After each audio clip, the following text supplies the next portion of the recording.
আসসালামু আলাইকুম রহমতুল্লাহ। এবছর বেশ কিছু আটি ধান সহ আসলে ঢিপি দিয়ে রাখছিলাম। আসলে অনেক ব্যস্ততার কারণে আমাদের ধান আটিগুলো মানে মৌসুমের সময় মাড়াই করা হয়নি। আসলে এগুলো পালা দিয়ে রাখছিলাম যখন ফ্রি হব সেই সময় আরকি মাড়াই করব আরকি। তো এজন্য আরকি এগুলো পালা দিয়ে রাখছিলাম। তো মোটামুটি এখন অনেকটাই ব্যস্ত কাটিয়ে উঠেছি। এখন আশা করা যায় আমাদের কাজ একটু কম হবে আরকি। তো কাজ যেহেতু কমেছে তাই চিন্তা করলাম যে আমাদের আটিগুলো পালা দিয়ে রাখছিলাম সেই আটিগুলো আজকে আমি মাড়াই করবো আরকি। তো আমাদের এদিকে প্রচুর পরিমাণে কুয়াশা পড়েছে। কুয়াশার কারণে মানে প্রচুর পরিমাণে কুয়াশা পড়ছে। আর এই সময় কুয়াশার কারণে কিছু দেখা যায় না। তো তারপরেও ভোরবেলা ঘুম থেকে উঠে সকালবেলায় মানে কাজে লেগে পড়লাম আরকি। তো আসলে সকালবেলায় এই কাজগুলো করলে অনেক মানে ক্লান্তি দূর হয় আরকি এবং শরীরও গরম হয় আরকি। আসলে কাজ এমন একটা জিনিস যেটা আসলে সকাল সন্ধ্যা কিছু বোঝে না। আসলে কাজ যে মানে করতেই হবে আমাদের কাজ আমাদেরকে করতেই হবে। যার কারণে আমরা আমাদের কাজটা সবসময় চেষ্টা করি সুন্দরভাবে করার জন্য আরকি। তো মোটামুটি বেশ কিছু আরকি ডাঙা হয়ে গেছে আমাদের।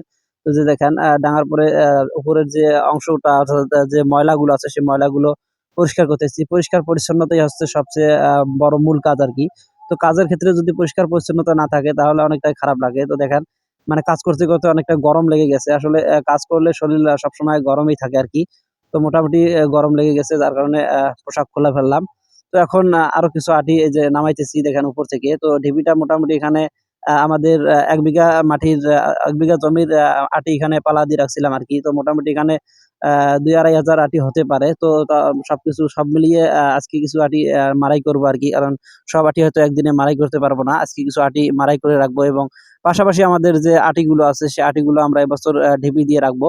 অর্থাৎ বেশ কিছু আটি আমরা মানে খড় করে রাখছি এবং এই আটিগুলো সব আটি মানে আটি করেই রাখবো আরকি। তো মোটামুটি যে দেখেন অনেকগুলো আটি মানে ধান ডাঙা হয়ে গেছে। তো এই ধানগুলো এখন সুন্দরভাবে পরিষ্কার করে এগুলো এখন বাড়িতে নিয়ে যাবো। এই যে দেখেন ঝাড়ু দিতেছি। তো আসলে আমার মানে কাজ আমি সবসময় যে কাজটা করি সেই কাজটা চেষ্টা করি যে পরিষ্কার পরিচ্ছন্নতা করার জন্য আরকি। তো মোটামুটি ওদিকে ধানের কাজ শেষ হয়ে গেছে। এখন আটিগুলো মানে সুন্দরভাবে দেখেন সুন্দরভাবে মানে ঢেপি দিয়ে রাখতেছি আরকি। তো আমাদের বেশ কিছু আটিও এবার আমরা সংগ্রহ করে রাখবো। আপনারা জানেন যে এবছর প্রচুর পরিমাণে আটির দাম গিয়েছে।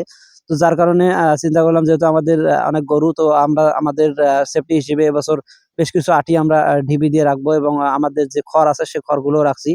তো আমরা আমাদের যে চাষাবাদগুলো করি তা দিয়ে আমাদের মানে হয় আরকি। তারপর আমরা এবছর কিছু আটিও কিনেছি আরকি। তো সবাই আমাদের জন্য দোয়া করবেন। আল্লাহ তাআলা যেন আমাদের কাজগুলোকে সুন্দরভাবে সঠিক মানে করার তৌফিক দান করে দেয় এবং আমরা যেন আমাদের কাজগুলো সঠিক সময়ে করতে পারি।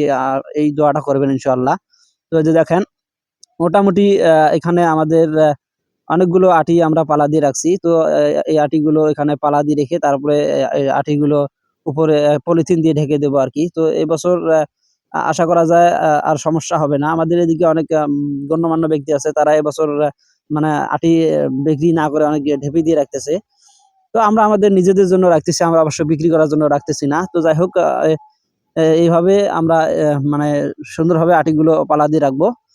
এরপর পালা দিয়ে রাখছি। তো সবাই আমাদের জন্য দোয়া করবেন। আল্লাহ হাফেজ।